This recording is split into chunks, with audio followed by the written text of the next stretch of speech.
This is Robert with Pioneer Smokehouses, and today's video is my 9 tips on smoking pork ribs. This is a companion video to go along with a series of videos for pork ribs. Now these tips are contained in those 3 videos. However, I wanted to run through them real quick so that way we could just cover the basics and stick right to it. My first tip is choose the right cut of ribs. Now, personally, I like to choose the St. Louis cut. There's no reason you can't cut them yourself by taking a whole rack of spare ribs and cutting them symmetrically yourself. Basically, you're just talking about cutting off the tendons or rib tips and then squaring up the edges. I also like to drop that last small rib when I do that edge squaring, and then that way it gets really nice, clean, square rib. Easier to cook and it comes out more uniform. Second tip is to properly trim your ribs. Now, first off, that starts with removing the membrane. I am a firm believer that that membrane has to come off, and that is easy to do with the back of a butter knife by just sliding along one of the middle bones and separating it. Then you grab onto it, and if it tears, just use a paper towel to go ahead and grab onto it and remove it. Then you need to make sure that you trim off any loose flaps or fat. Now, a little bit of fat is okay because that will render out or even just stay on there and be part of the flavor, but you don't want any large pockets of fat that won't render out on a short cook. Next, apply a generous amount of rub. You want to make sure that when you're applying your rub to the top side that you cannot see the meat through the rub. Now that doesn't mean that you want a 1/4 inch layer. That means that once you get a layer to where you can't see the meat, you can stop. But if you can still see the meat, you need to keep going. Now, of course, you're not going to be able to cover the fat completely because it's white and will shine through most rubs. Next, maintain a consistent temperature in the smoker. That's really important for any food, but with ribs, when you're running them, that temperature of 225 or 235, whatever is your preferred temperature, being consistent will get you consistent results. Also, this helps when you're trying to repeat the same results. Write it down, repeat, and do it over again, the same or better next time. Next is not something that I do, but I have to throw it in there, and that's to use a water pan. I don't like to use water pans or anything that'll add a bunch of humidity into my smoker, and I just think that the humidity tends to make a mess in the smoker, but many people swear by the water pans, so I am going to include it in this list of tips by taking a cookie sheet and placing it on the lower level of your smoker and filling it with 2 cups of very hot water and 1 tablespoon of oil. You'll get a good increase of humidity into your smoker, which will also help keep the bark moist and require less work down the line. Now that'll lead into my next tip, which is spritz.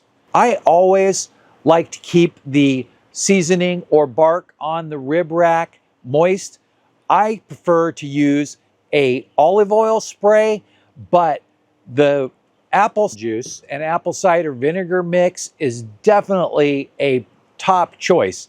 And it also tends to go really well if you're planning on saucing the ribs.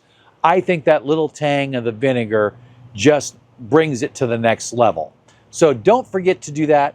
You should do it at least every hour, but if you want to check it more often, like every 30 minutes, that's perfectly reasonable. But try not to open the smoker more than necessary.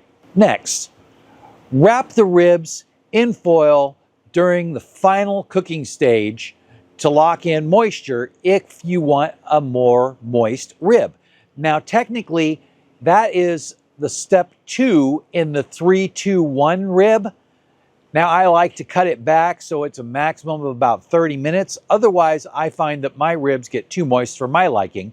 But that doesn't mean you don't like your meat a little moister than I like mine. I call it mushy meat.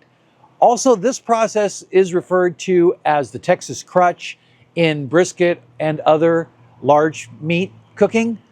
But again, I just call it wrapping in foil for this example. Next, always let your ribs rest at least 15 minutes after they're done cooking. A smaller piece of meat will need less amount of resting time. Something like a brisket will need an hour. But really what you want to do is you want the cooking process to stop and allow the meat to come to an even temperature.